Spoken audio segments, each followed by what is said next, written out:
Hey guys, Mike Chang here in Tokyo, and today's gonna be another food-filled day, starting with the world's most beautiful pancake. Then going for a burger that's so rich, it's probably friends with Elon Musk. And finally going for my first rotating sushi experience in Tokyo at the largest rotating sushi restaurant in the world.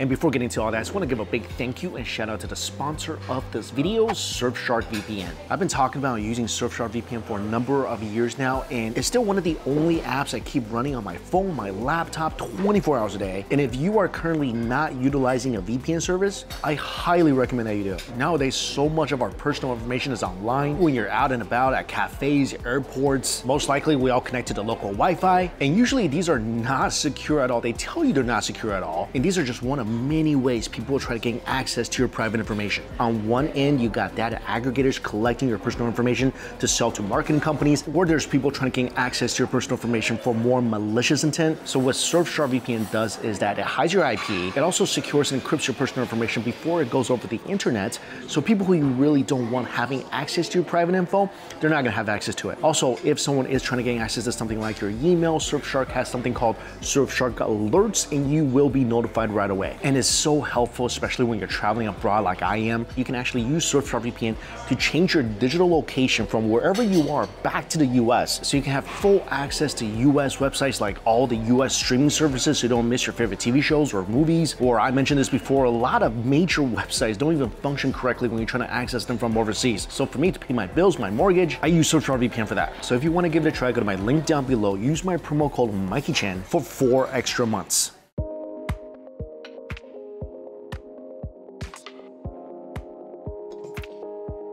So breakfast is at Ginza West Aoyama Garden. Every day is a line out the door because they serve one of the most, if not the most perfect looking pancake maybe in existence. So this place has a ton of cakes and drinks and coffee. So besides the pancake, got an affogato.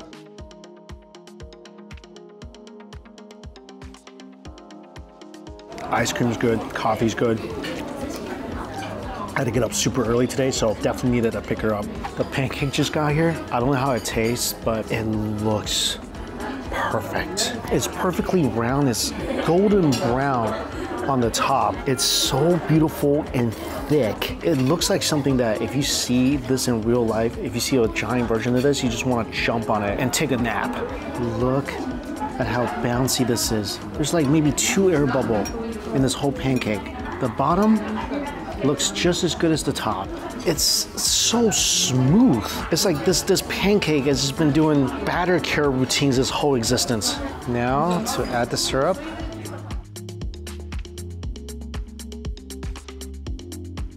I'm almost sad to cut into this. It doesn't just look like the most perfect pancake. It tastes like the most perfect pancake too. It's so fluffy and light. Easily soaking up that maple syrup. And when you put this pancake in your mouth, you instantly start feeling this thing dissolving on your tongue. This is one of the lightest, fluffiest, most perfect pancake I've ever had in my life. It's a thick, thick pancake. Honestly, I think 1 is more than enough. Yeah, this pancake will absolutely take your breath away. I wish I could use this thing as a pillow and just every morning eat my way out of it.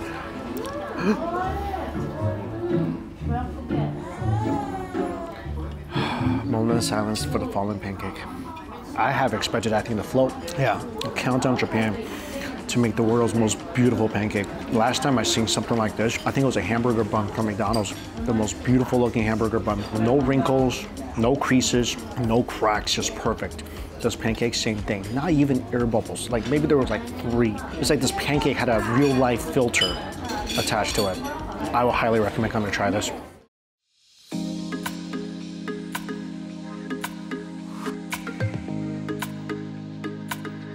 Oh man, it is so hot in Tokyo. Like I said, every single time I go home, I gotta change a shirt because it's just never been here in the summer before. It is just torture. Anyway, I'm at my first savory lunch spot of the day. Let's go grab a burger. But this burger joint is very unique. This chain started over in Kobe. They only use domestic beef. And they have a special burger. Look at this. I've never seen a burger served like this before. So the burger is sliced in half and is fried in Wagyu fat. So all these crispy edges here, as you can see, the bun is nice and toasty, the meat is charred. That's all from Wagyu fat. This thing is greasy, it's hot. There's also a lot of caramelized onions in here. This is a double cheeseburger, 2 patties, gooey cheese, caramelized onions, and look at all the juice flowing through the patty. This is an outrageous burger.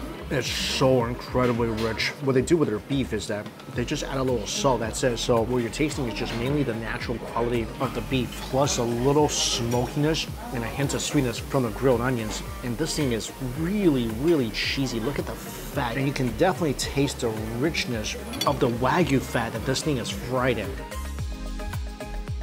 And all that together, probably one of the richest burgers I've ever had. This is very much a no-frill cheeseburger. You're really just tasting a lot of that natural, delicious beefy flavor. There's not even a lot of salt in here, and that is absolutely okay. The bun too soaked up all that nice beef fat, so the extremely beefy flavor of this burger is something that absolutely stands out. It's a good burger, but it's definitely so rich. I'll for sure need something cool and refreshing after this. So that burger, I noticed this towards the end, there were little bits that mixed in that tasted a little different. So I asked them, and apparently they mix in little bits of organ as well. And I think that's what helps give it such a huge beefy flavor. Anyway, like I said, after that, I definitely need something refreshing. So let's go find a kakigori.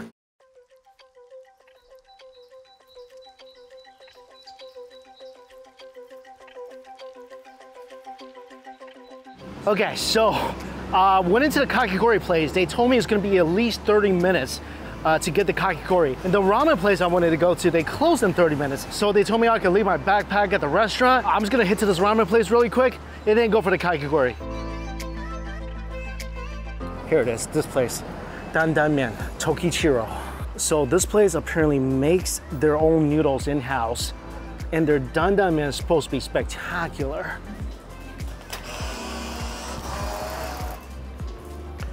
Premium dandanmen.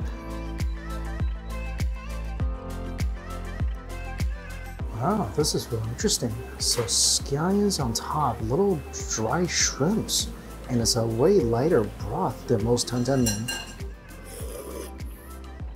Whoa, the broth is very, very rich and spicy. The flavor is incredible. It's very peanutty. Noodles fantastic, chewy and elasticy, and steeped with the flavor from the rich broth. This is such a satisfying bowl of dandanmen. I mean, it's spicy, but it doesn't have all the red oils that you typically see in a dandanmen. So I don't know exactly where the heat source is coming from. I can tell some of it is from the black pepper. Every bite, you get some of that scallion. You get an additional burst of umami from the little shrimp, which is just genius. The minced beef is delicious. There are whole chunks of peanuts in here for added texture and flavor. It's a very unique bowl of dandanmen. Probably the most unique bowl of dandanmen I've had in Japan. Really. Never had anything like this before. And also, eating this, it doesn't feel too heavy, it doesn't feel too oily. I see. Whole red chilies. That's what's bringing the heat. They also give you this little ladle spoon so you can scoop up the remnants of the beef and shrimp and all that good stuff on the bottom. I opt for just drinking the whole thing. I was kind of afraid initially that this would be a touristy spot. It's legit. Magnificent. Okay, back at the kakigori shop.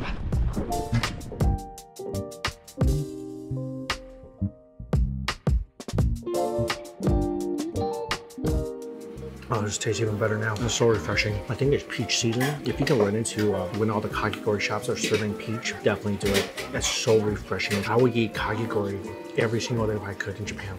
It is so incredibly amazing. It's so hard to find outside of Japan too.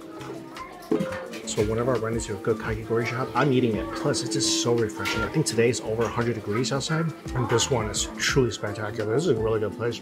It takes a while for you to get your kakigori because they have a lot of seating. I think they have 2 more floors, so they can fit a lot of people. But their kakigori is incredible. Oh, it's just so good after the burger and the ramen.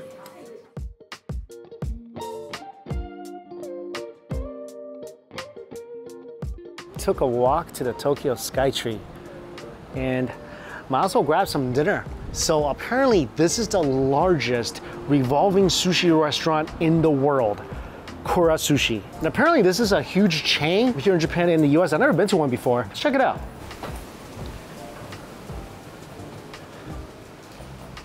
Oh, that's a giant lantern.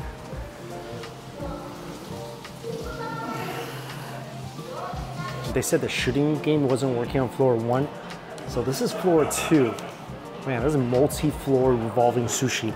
Anyway, all you gotta do is register right here, pick, and then they assign you a table and you just go to your table. And apparently, this is the shooting game. I'll figure this out later. These are all seats. And when you sit down, there's a couple of slots in the table. So, wow, look at this. So there's ginger, there's soy sauce, there's matcha powder. This one has, your chopsticks, spoons, bottle openers, toothpicks. So I guess you can order your sushi or just get it from the revolving sushi belt. There's also sesame oil, wasabi, salt.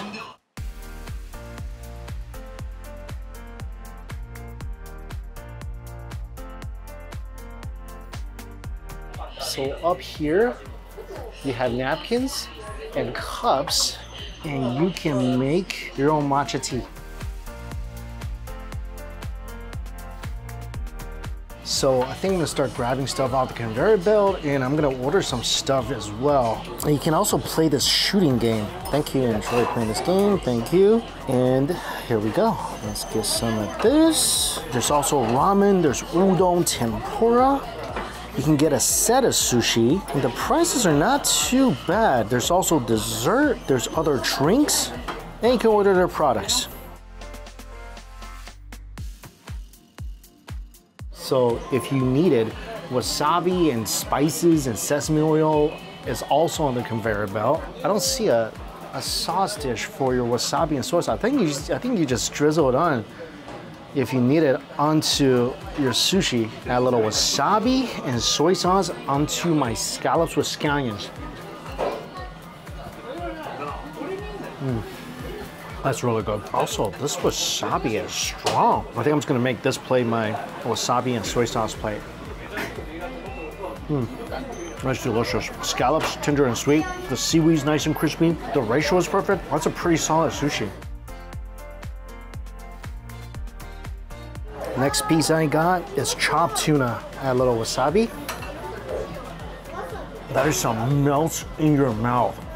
Delicious tuna. Nice and fatty and rich. This thing is almost creamy. So what's really cool is that after you finish your plate, what you do, you just put it in there. And then apparently every 5 plates gives you, I don't know, like ammo or something for the shooting game. I'll find out later. This is the aged tuna. That's really, really good. Absolute butter. So you get 2 pieces for 150 yen. So the last 2 plates I got, the aged tuna and also the chopped tuna that I got with the scallions, 150 yen for 2 pieces. That's 50 cents a piece. That's an incredible deal. Plus you're sitting here, you're drinking free matcha tea.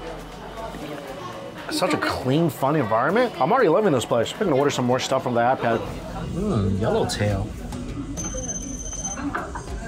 I can get half orders. Ooh, seared aged fat tuna. Yes. There's sashimi. Oh, butter manila clams, $4.60. That is not a bad price for that. There's also fish head miso soup, clam miso soup. There's steamed egg. Oh my gosh, seared salmon with cheese. There's seared pork with cheese. All different types of katsu, bonito with salt, and yuzu sauce. Let's do a half order to that. Sounds good. This is so affordable. Most things are 150 yen, which is $1. Oh, my yellowtail just arrived. Things arrive really quickly, so I've been getting everything in less than a minute. Wow. Seared salmon belly. Yes, please. I like the fact that the iPad tells you when your order is here. I already love this place. This is so cool. They have everything. Oh, this is some good stuff. Arc shell clams. That's hard to find. There's also grilled pork. There's Wagyu. That is a really good price. Okay, I think I gotta stop playing with the iPad for now. I already have a lot of food. So this is a uni seafood roll. Oh, that is some buttery sweet uni. Uni with some pop and roll. I think there's some other seafood items in here as well. So they use uni as the food item that held all the seafood together. That is pretty genius. So not only are you getting the delicious seafood, it's gelled together by that creamy, sweet, slightly briny uni. This is a treat. You don't really see this a lot in the US. Arc shell clams. First time I had this was the last time I was in Japan. This is a 10 out of 10 item. Of all the clams, this is the most snappy, sweet, flavorful clam. It's incredibly delicious. I just wish to have more of this in the US. This is the seared tuna with salt. That is extremely nice. Tender, smoky. I love the crunch of the little salt crystals too. Look at this, seared salmon.